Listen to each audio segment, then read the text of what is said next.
Si vous êtes entrepreneur et que vous souhaitez vendre vos produits sur Internet de façon sécurisée tout en offrant toujours plus de flexibilité à vos clients, PayPal propose maintenant le paiement en 4 fois. Proposer plus de souplesse à vos clients peut vous aider à booster vos ventes. Vous recevez votre paiement immédiatement tandis que vos clients payent plus tard, tout cela sans frais supplémentaires. Que ce soit vous ou vos clients, tout le monde pourra profiter de plus de choix et de liberté. Découvrez sans attendre le paiement en 4 fois PayPal. Des conditions d'éligibilité et les tarifs standards s'appliquent pour les marchands. À propos de paiement en 4 fois, sous réserve d'acceptation et soumis à conditions. Voir conditions sur www.paypal.fr/paiement4x.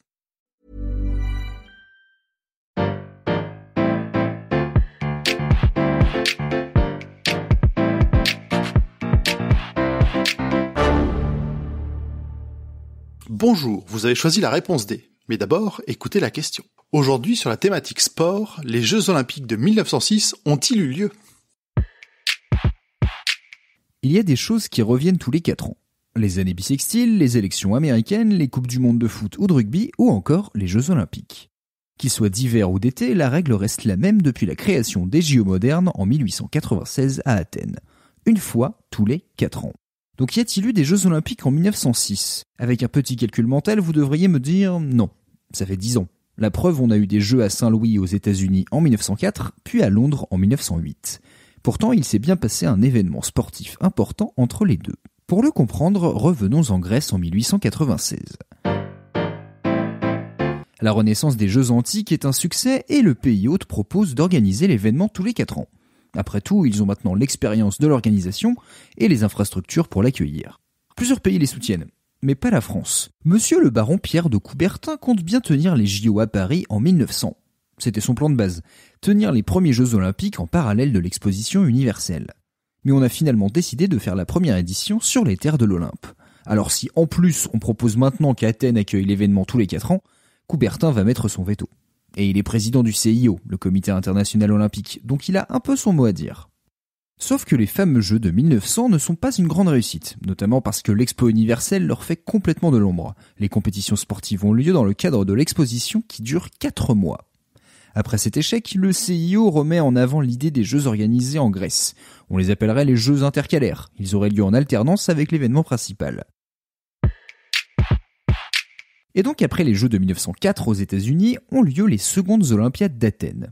Et elles n'ont rien de secondaire, bien au contraire. Pour la première fois, une cérémonie officielle a lieu au début et à la fin des compétitions avec le défilé des athlètes. Et un village olympique est même créé pour accueillir les concurrents. Et surtout, au lieu de durer pendant des mois comme les Jeux précédents, cette édition se concentre sur 15 jours. Les Jeux de 1906 sont une grande réussite et instaurent plusieurs traditions qui ont toujours autant d'importance plus d'1 siècle après, comme le lever de drapeau pour les vainqueurs. Et de façon improbable, la France arrive largement en tête du classement des médailles. En comparaison, les Jeux de Saint-Louis en 1904 ont été une catastrophe humaine et sanitaire. Je vous conseille l'épisode de nos amis de la confiture sur les premiers JO pour en savoir plus. Bref, la Grèce a réussi son pari et prévoit donc une nouvelle édition en 1910. Sauf que le timing est vraiment serré. Organiser de nouveaux Jeux à peine 2 ans après ceux de Londres, c'est trop court. Et puis le pays est dans une situation politique compliquée sur son territoire et dans les Balkans. Athènes 1910 tombe à l'eau. Et la Première Guerre mondiale va enterrer toute idée d'une compétition sportive internationale en 1914 et en 1918. Et après le conflit, on a vite renoncé aux Jeux intercalaires. Donc avec le temps, les Jeux de 1906 sont devenus une exception, une parenthèse. Et au sein du CIO, on s'est mis à regarder avec mépris cette édition qui n'entrait pas dans la logique d'une fois tous les 4 ans. Alors on l'a tout simplement rétrogradé. Ce n'était plus des Jeux Olympiques, mais le 10e anniversaire de la première édition. Cela veut dire que toutes les compétitions, résultats, médailles, records ne sont pas comptabilisés dans les archives olympiques. Athènes 1906 a pour ainsi dire été effacée de l'histoire, alors que son impact dépasse bien d'autres Olympiades avant ou après. D'ailleurs, une idée est réapparue près d'1 siècle plus tard. Depuis 1994, les Jeux d'hiver ont leur propre créneau en alternance avec les Jeux d'été. Ils ne sont pas tenus la même année, mais tous les 2 ans. Si on suit cette logique, pas étonnant qu'il y ait eu des Jeux en 1906. Mais évitez d'aller le dire au comité olympique, ils ont d'autres problèmes de calendrier à gérer. Bravo, c'était la bonne réponse. Pour aller plus loin sur ce sujet, retrouvez les sources en description. La réponse D est un podcast du label Podcut. Vous pouvez nous soutenir via Patreon ou échanger directement avec les membres du label sur Discord. Toutes les informations sont à retrouver dans les détails de l'épisode. À lundi pour une nouvelle question sur la thématique musique.